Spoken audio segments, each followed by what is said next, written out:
Welcome to Sitara speaks where we decode karma through past life regression.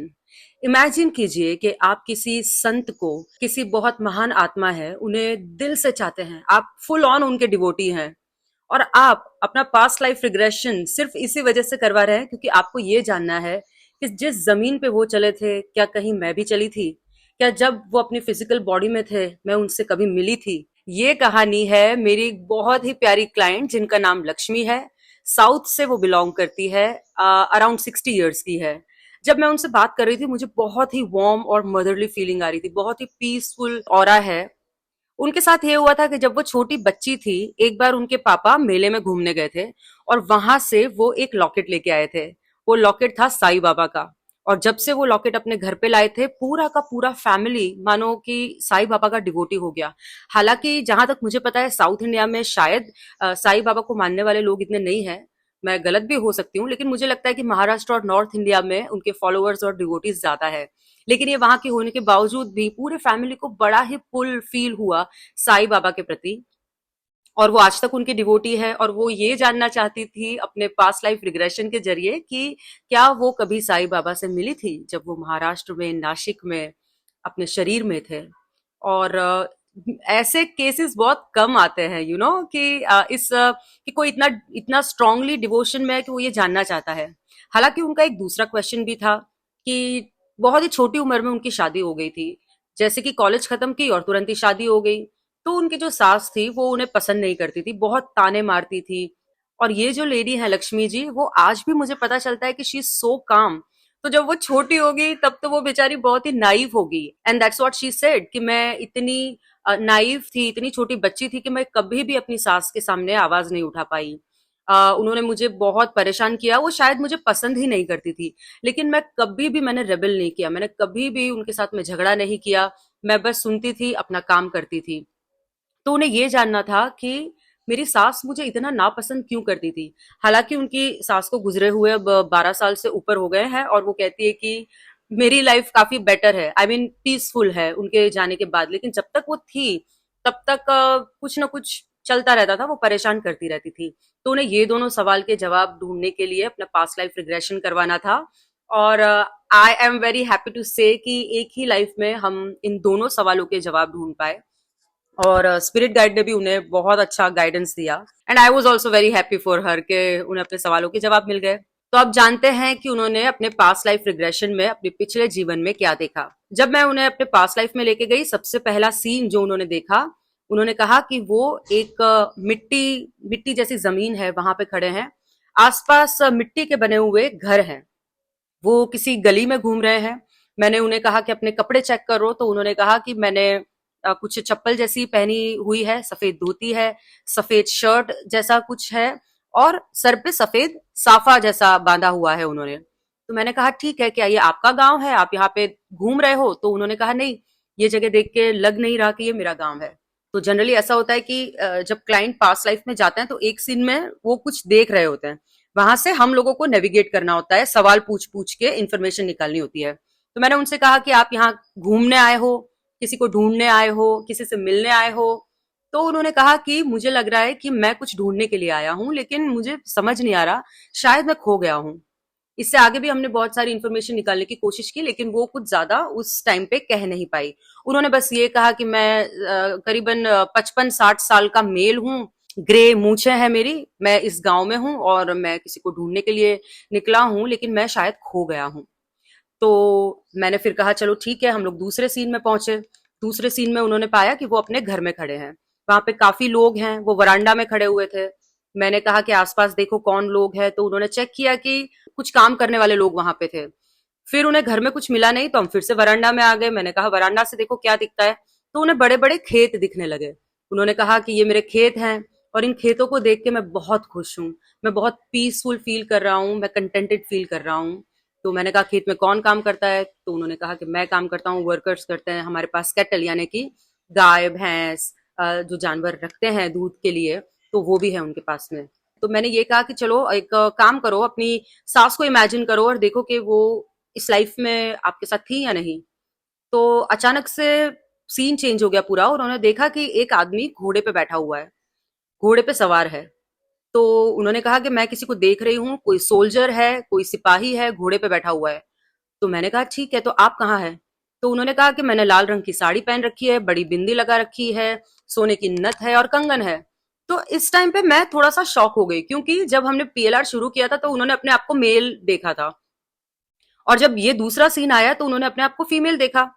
तो मैंने सोचा हो सकता है कि लाइफ स्किप हो गई है। मतलब कई बार ऐसा होता है कि एक लाइफ से दूसरी लाइफ में हम लोग स्किप करते हैं, तो मुझे यही लगा कि शायद ऐसा हुआ होगा। हालांकि मैंने फिर उसे चलने दिया। तो उन्होंने मैंने कहा ठीक है, आप जाओ, ये सिपाही के पास में जाओ और उनसे पूछो कि आप कौन हो। तो उन्होंने कहा कि नहीं, मैं इससे बात नहीं कर सकती, ये बहुत प्राउड है, ये अपने आप को कुछ समझता है।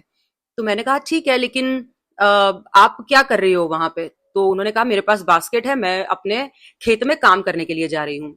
तो मैंने कहा ठीक है, तो अब ये जो सिपाही है उससे आपको क्या अंडर करंट आता है, क्या फीलिंग आती है? तो उन्होंने कहा कि ये सूत वसूल करता है गांव वालों से, मुझे ये अच्छा नहीं लगता है, हमारी कभी आर्ग्यूमेंट्स भी हुई है पहले। तो मैंने कहा अच्छा, तो ये कभी मारा है या ऐसा कुछ हुआ है? तो उन्होंने कहा नहीं, ऐसा कभी नहीं हुआ है, लेकिन ये बहुत स्ट्रिक्ट है, अपने आप को कुछ समझता है, हम जैसे लोगों को वो बहुत नीचे मानता है। तो मैं जस्ट वेट कर रही हूँ कि ये यहाँ से निकले तो फिर मैं आगे जाऊं, नहीं तो गड़बड़ हो जाएगी। उन्होंने कहा कि इतना सारा सूत वसूल करता है कि हम गांव वाले खुश नहीं है इससे। तो मैंने कहा तो फिर गांव वाले मिलकर रिबेल क्यों नहीं करते? तो वो बोली कि हम इतने स्ट्रांग नहीं है, हमें देना पड़ता है। तो मैंने कहा कि क्या उसे नहीं पता कि आप लोगों की इतनी कैपेसिटी नहीं है सूद देने की? तो उन्होंने कहा कि नहीं, वो बस बोलता है कि मैं अपनी जॉब कर रहा हूँ, उसे कुछ इतना खास फर्क नहीं पड़ता है। हमारा उससे एक दो बार आर्ग्यूमेंट्स भी हो गई है, मैं सामने लड़ी हूँ। गांव वालों को भी दुख है, उन्हें भी तकलीफ है कि उन्हें इतना सूद देना पड़ता है, लेकिन ये जो लेडी थी, जो लक्ष्मी जी थी, उनको बहुत ज्यादा फील हो रहा था इस चीज का, और उन्होंने रेबेल किया था इसके आगे, लेकिन फिर भी कोई नतीजा नहीं निकला।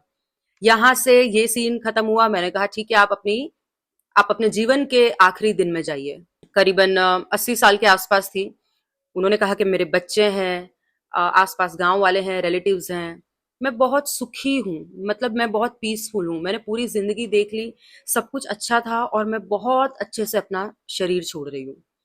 तो वहां से उन्होंने अपना शरीर छोड़ा। उसके बाद में हम उन्हें उनके स्पिरिट गाइड के पास लेके गए, और हमने ये पूछा कि ये जो लाइफ देखी लक्ष्मी जी ने, उसका पर्पस क्या था, उन्हें ये लाइफ क्यों दिखाई गई?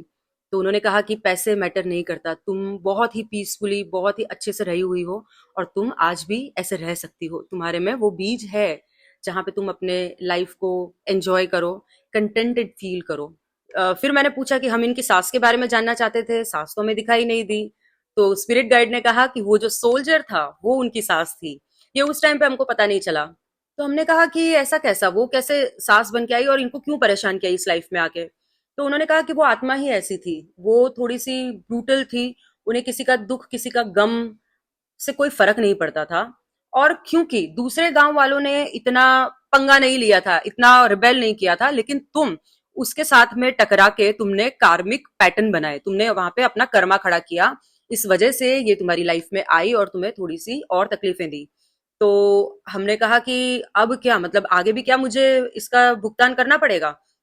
तो स्पिरिट गाइड ने कहा कि नहीं, ये आखिरी बॉन्ड था, इसके बाद वो कभी भी आपके जीवन में, अगले अगले लाइफ में आपके जीवन में अब कभी भी नहीं आएंगी। फिर हमने ये पूछा साईं बाबा के बारे में, और फिर हालांकि मैं कंफ्यूज भी थी कि फर्स्ट वो सोच रहे थे कि वो मेल थे, उसके बाद में फीमेल, तो ये थोड़ा कंफ्यूजन था। हमने कहा कि हम साईं बाबा को ढूंढने गए थे, क्या क्या लक्ष्मी जी उनसे मिली थी? तो उनके स्पिरिट गाइड ने बताया कि जो फर्स्ट सीन में मेल दिखे थे वो उनके फादर थे, और वो साईं बाबा को ढूंढने के लिए जा रहे थे। वो कहीं से गुजर रहे होंगे या कहीं पे उनका सत्संग या जो भी था, उनको ढूंढने जाने में वो गुम हो गए थे, वो खो गए थे, और अनफॉर्चुनेटली वो मिल नहीं पाए थे।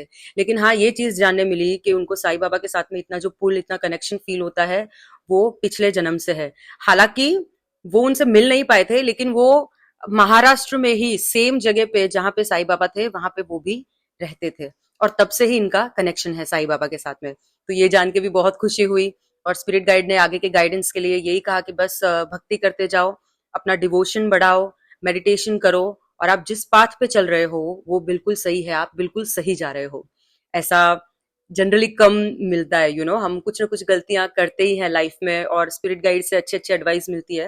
लेकिन यहाँ पे उनके स्पिरिट गाइड ने उनसे कहा कि वो जो भी कर रही है, जिस दिशा में आगे बढ़ रही है, बिल्कुल सही जा रही है अपने लाइफ प्लान के मुताबिक। तो ये थी लक्ष्मी जी की स्टोरी, मुझे बहुत प्यारी लगी। लक्ष्मी जी भी इतनी ही प्यारी लगी, मैंने सोचा आप लोगों के साथ में ये स्टोरी शेयर करूं। शायद आप कभी जानना चाहें कि आप किसी महान आत्मा या किसी के साथ में, जिनके साथ में आप बहुत कनेक्शन फील करते हो, क्या आप कहीं उनसे मिले थे पिछले जन्म में? आखिर ऐसा क्यों है कि किसी एक के प्रति आपको इतना इमोशन फील होता है या पुलिंग महसूस होता है? तो मिलेंगे अगली कहानी में। अगर आपको ये वीडियो पसंद आया है और कहानी अच्छी लगी है तो प्लीज मेरे चैनल को सब्सक्राइब कीजिए और बेल आइकन दबा दीजिए। मैं एवरी वीक नई नई स्टोरीज आपके लिए पोस्ट करूंगी। और आपको अगर पास्ट लाइफ रिग्रेशन किसी भी रीजन के लिए करवाना है, कोई परेशानियां है, या फिर लक्ष्मी जी के जैसे आप वंडर कर रहे हैं किसी के साथ कनेक्शन का, तो आप डिस्क्रिप्शन में दिए गए नंबर से व्हाट्सएप करके मेरे साथ कनेक्ट हो सकते हैं। मिलते हैं अगले हफ्ते।